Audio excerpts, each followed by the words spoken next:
और देंगे आपको सुख समृद्धि और खुशहाली का वरदान। यही आज बता रहे हैं हमें पंडित जी। छठ के चौथे, पांचवें और छठे महा उपाय का राज भी हम खोलेंगे, लेकिन उससे पहले जल्दी से मेष से लेकर कन्या राशि के लोगों को एक बार फिर से बता देते हैं कि कैसे रहने वाला है उनका आज का दिन, और दिन को सफल बनाने के लिए कौन से महा उपाय करने चाहिए। बताइए पंडित जी। एक बार पुनः अपने सभी दर्शकों को बताना चाहूंगा कि आप क्या उपाय करें कि आपका जीवन धन्य हो जाए। तो पहले मेष राशि के जातक आज हनुमान जी को लड्डू का भोग लगाएं और लाल मसूर की दाल दान करें। वृषभ राशि के जातकों को चाहिए कि सफेद चंदन का तिलक अपने माथे पर लगाएं, गूगल और घी से हवन करें। इसी क्रम में मिथुन राशि के जो लोग हैं करिए और ओम बूं बुधाय नमः का जप करिए। जो कर्क राशि के जातक हैं उन्हें ओम सोम सोमाय नमः का जप करना चाहिए और भगवान शिव का जलाभिषेक अवश्य करना चाहिए। इसी क्रम में सिंह राशि के जातकों को सूर्य का तंत्रोक्त मंत्र ओम घृणी सूर्याय नमः का जप करना चाहिए और सूर्य देव को अर्घ्य निवेदित करना चाहिए। कन्या राशि के जातकों को अपने दाहिने हाथ में तांबे का कड़ा पहनना चाहिए और गणेश जी की पूजा जरूर करनी चाहिए। जय मां विंध्यवासिनी। और चलिए अब बारी आ गई है आज का सक्सेस मंत्र जानने की। बताइए पंडित जी, क्या है आज का सक्सेस मंत्र? देखिए, आज आप किसी भी जरूरी काम से या शुभ काम से घर से निकलने वाले हैं तो सबसे पहले शिवलिंग के पास जाइए और वहां एक लौंग और एक इलायची श्रद्धा पूर्वक पान के हरे पत्ते पर रख करके शिवलिंग पर समर्पित कीजिए और सफलता की कामना करते हुए वहां से प्रस्थान कीजिए। भगवान शिव की कृपा से आपकी मनोकामना जरूर जरूर जरूर पूरी होगी। छठ पर्व पर कौन सा चौथा महा उपाय करने से मिलेगा संतान का सुख और बच्चों के जीवन में आएगी खुशहाली? आइए जानते हैं पंडित जी से। जी पंडित जी बताइए। देखिए, संतान सुख के लिए और बच्चों की सेहत के लिए और लंबी आयु के लिए छठ पर्व पर छठी मैया के सामने मिट्टी के 7 दीपक में सरसों का तेल डाल करके उसे जलाएं। दीपक के सामने हाथ जोड़ करके ओम दुर्गाय नमः इस मंत्र का भी 7 बार जप करें तो निश्चित रूप से आपके परिवार में सुख समृद्धि का वास होगा। अगर आपको संतान प्राप्ति करनी है तो सूर्य को अर्घ्य देने के पहले ओम ह्रीम षष्ठी देव्यै नमः, ओम ह्रीम षष्ठी देव्यै नमः इस मंत्र का भी अगर 108 बार जप कर लिया जाए तो निश्चित रूप से उसी वर्ष में संतान प्राप्ति के योग बनते हैं। और अब बारी आती है तुला राशि वालों की। जान लेते हैं कैसा रहने वाला है इनका आज का दिन।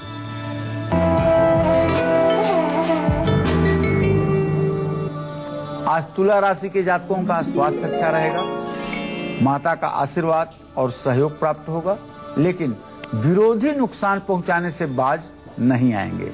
तो सावधानी बरतिए और आज इत्र का प्रयोग जरूर करिए और श्री सूक्त का पाठ भी कीजिए और हो सके तो अपने पत्नी को कोई सुगंधित वस्तु उपहार में दीजिए। जय मां विंध्यवासिनी। तो तुला राशि के बाद अब बारी आती है वृश्चिक राशि की। जान लेते हैं क्या कहता है इनका आज का राशि फल।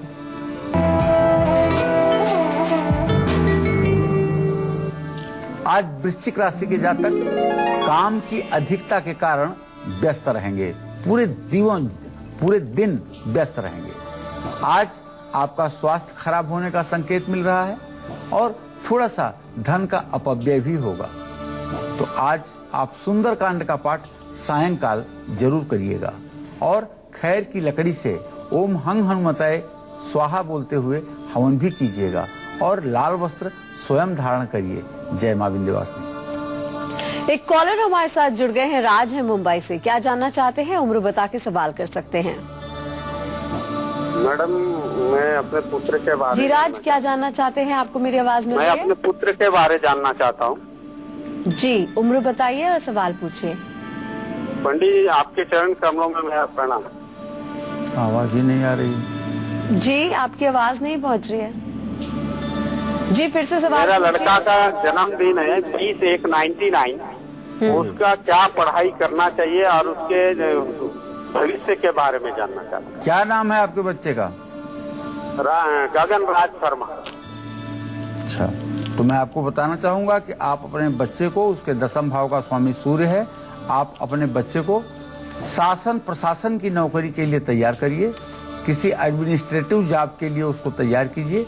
अभी उसकी पढ़ाई तो बहुत अच्छी नहीं चल रही है, लेकिन अगर वो नित्य 108 बार गायत्री मंत्र शुरू करे और रविवार के दिन सूर्य को जल दिया करे तो निश्चित रूप से पढ़ाई में भी अच्छा हो जाएगा और प्रशासनिक नौकरी का भी योग बनेगा।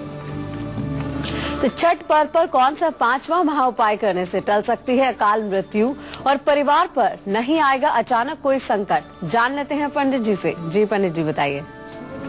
ये सूर्य षष्ठी का व्रत कहते हैं कि हर प्रकार की मनोकामना को पूरा करता है, इसीलिए तो इतना बढ़ चढ़ करके इसको भारतवर्ष में मनाया जाता है। अकाल मृत्यु की साया, अकाल मृत्यु का अगर आपके ऊपर आशंका है और यदि कोई आपके घर पर हावी न हो, इसके लिए छठ पर्व पर बरगद, आंवला या श्यामा तुलसी का पौधा जरूर लगाना चाहिए और शाम को सूर्य को अर्घ देने के बाद जो पौधा आप लगाते हैं उन पौधों के पास चौमुखा सरसों के तेल का दिया भी जलाना चाहिए। अखंडित चावल जिसको अक्षत कहते हैं, परिवार वालों के सिर से एक एक मुट्ठी उतार करके दीपक के पास रख देना चाहिए। और दुर्गा जी का मंत्र है ओम कात्यायन्यै नमः या ओम कात्यायनी देव्यै नमः। इस मंत्र का कम से कम 7 बार उच्चारण जरूर कर लेना चाहिए। निश्चित रूप से अकाल मृत्यु का भय समाप्त होता है और जीवन में दुर्घटना नहीं होती है और हर प्रकार से रक्षा जरूर होती है। और छठ का छठा और सबसे खास महाउपाय कौन सा है ये बताएंगे आपको, लेकिन उससे पहले जान लेते हैं आज का वास्तु टिप्स। जी पंडित जी।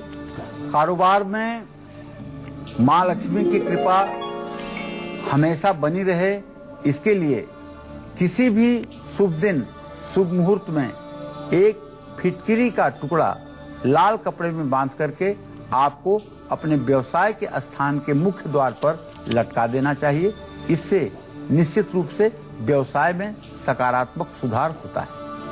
तो छठ पर कौन सा छठा महाउपाय करने से ठीक हो सकता है बड़े से बड़ा रोग और दूर हो सकता है राहु केतु का हर दोष, आइए जानते हैं पंडित जी से। जी पंडित जी बताइए। देखिए, किसी गंभीर बीमारी से मुक्ति अगर चाहते हैं और चाहते हैं कि जीवन पर राहु और केतु का कभी बुरा प्रभाव ना पड़े, तो ऐसे में इस छठ पर्व पर दाहिने हाथ में थोड़ी सी काली मिर्च लेकर के शाम को सूर्य को जल से अर्घ दे करके काली मिर्च भी सूर्य को समर्पित करें और महामृत्युंजय मंत्र का 108 बार जप करें। इससे निश्चित रूप से आपकी मनोकामना पूरी होगी। और अब बारी आती है धनु राशि वालों की, जान लेते हैं क्या कहता है इनका आज का राशिफल।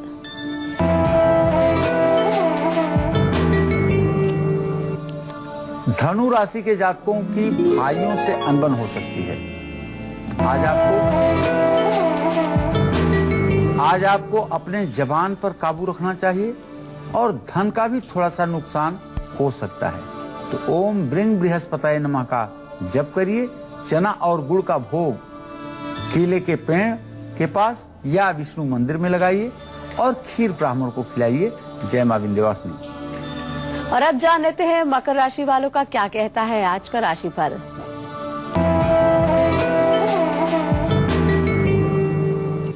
आज मकर राशि के जातकों के परिवार में तनाव बढ़ सकता है, कलेश बढ़ सकता है। आज धन की बचत करने में तो आप कामयाब रहेंगे, लेकिन किसी से कोई गलत बात आप कृपया ना करें। किसी बुजुर्ग व्यक्ति को अब कंबल दान कीजिए और नीला वस्त्र आप स्वयं धारण कीजिए। शिवलिंग पर 3 पत्ते वाला बेलपत्र स्वच्छता के साथ समर्पित कीजिए। आपकी मनोकामना पूरी होगी। जय मां विंध्यवासिनी।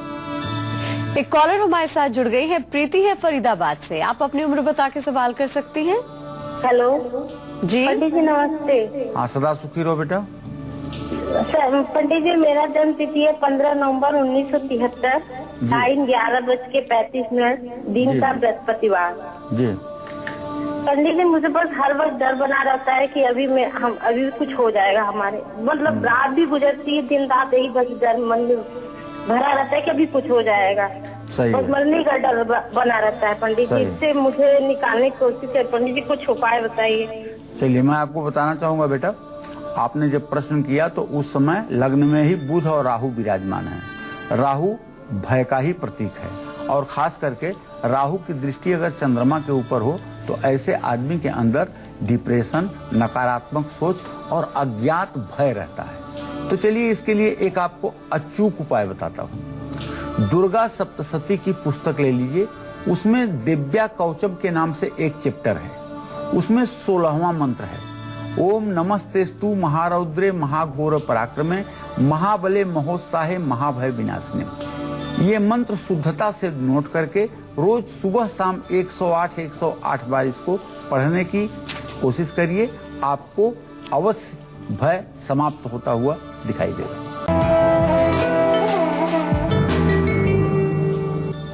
आज कुंभ राशि के जातकों को चाहिए कि अपनी गाड़ी संभल कर चलाएं।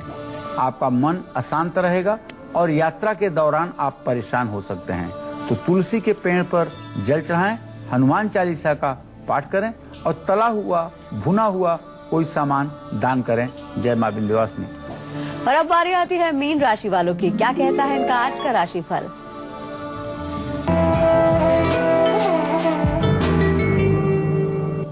आज मीन राशि के जातकों के ऊपर शनि की ढैया का प्रभाव दिखेगा। यात्रा में रुकावट आ सकती है और आपकी सेहत भी बिगड़ सकती है। माथे पर केसर का तिलक लगाइए और केले के पेड़ पर जल चढ़ाइए, पीला वस्त्र धारण कीजिए। जय मां विंध्यवासिनी।